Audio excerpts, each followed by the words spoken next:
I want to talk a little bit about RFK. Did you see the uh the call that RFK had with Trump during the convention where he sort of called them up and tried to get him to drop out of the race to endorse him? Well, I've heard two things from RFK recently that apparently the audio of that call was leaked by somebody on the Kennedy side, which that's I mean I don't know that I haven't seen that Trump commented about that, but that's a no-no. So it does make me wonder about that, because and the second thing I saw fascinating in the last few days is Kennedy now saying.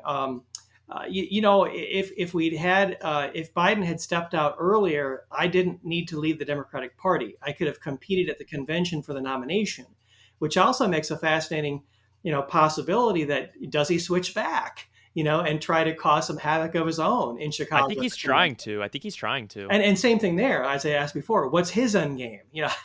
It's still not any clearer to me today than it was the last time that we spoke. But to answer your question, I did see that call was leaked. And, I think these are the kinds of things that go on. I think on the Democratic side, the phone lines have been very busy, making sure that people line up in their endorsements of Harris and don't support others. And I think, Trump's playing the political game behind the scenes too. What surprised me is that rarely do these things become public. This is a view into a private world that usually remains private. And the fact that it was both recorded by Robert Kennedy, who claims that he was in the midst of some kind of a media interview and he did, it was inadvertently recorded was sort of the impression that I got. But that then it was also leaked. That's a bit, that's a bit risky in politics. So, are you saying that you think RFK leaked it? Well, I don't know. I mean, the story that we're told is that he was already doing some kind of a media interview. And while that recording was running, it happened. What I read was that it picked up the phone call. But then there obviously was a second decision to release that audio to some friendly source. Yeah. Well, it was a video. It was a video. I saw it, and someone was videoing him talking on the speaker with Trump. Well, that's what I mean. There was he claims that he was already doing a media interview, and that the recording is what captured that inadvertently. But then obviously there was a decision to leak that, and so I would not imagine as a staffer in politics you make any move without knowledge of the boss, because that's the end for you. So I have to believe that probably Robert Kennedy authorized the leak, even if he denies that, because it gave him a little boost in the media. For sure. I think it's a good move, a good political move by Trump, because I know RFK is really passionate about the environment and health. So I think contacting him saying, if you endorse me, I'll give you Secretary of Health and Education or something. I think that's a good play by Trump. Well, I think it makes Trump's point. Trump's point, whether one buys into it or not, is the Democratic Party has become a narrower tent in recent years.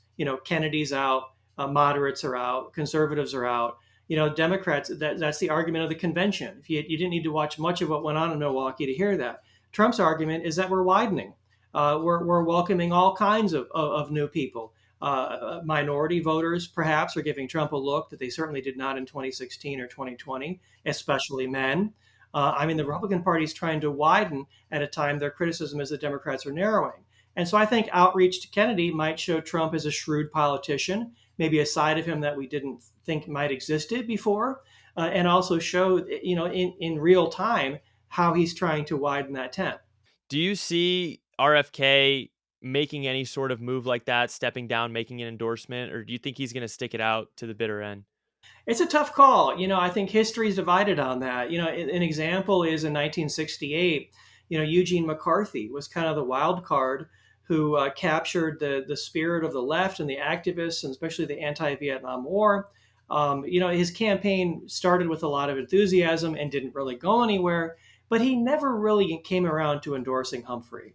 Humphrey hoped he would come out of the convention, that was the time to circle the wagons, now that we know a nominee. And McCarthy instead went on vacation in France, conveniently right at that time. And eventually, I think in the final days of the campaign, issued a very sort of lukewarm endorsement of Humphrey, but obviously his heart and soul were not in it. So, there's different paths that he could follow. I think Robert Kennedy cares most what's good for Robert Kennedy and not necessarily what's good for a Democrat or for a Republican.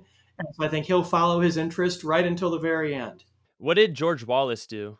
Wallace, well, we don't know exactly, and Wallace didn't leave a lot of written records. Campaigns are notorious for not really leaving us a lot of records to go through in archives. I think people assume that Wallace, if Wallace had denied an electoral college victory, which was a possibility, deny either side to get to 270, then Wallace probably would have cut a deal with the Humphrey side since he himself was a Democrat. But really, ideologically, he had more in common with a Republican, Richard Nixon. And so that's the question of Robert Kennedy.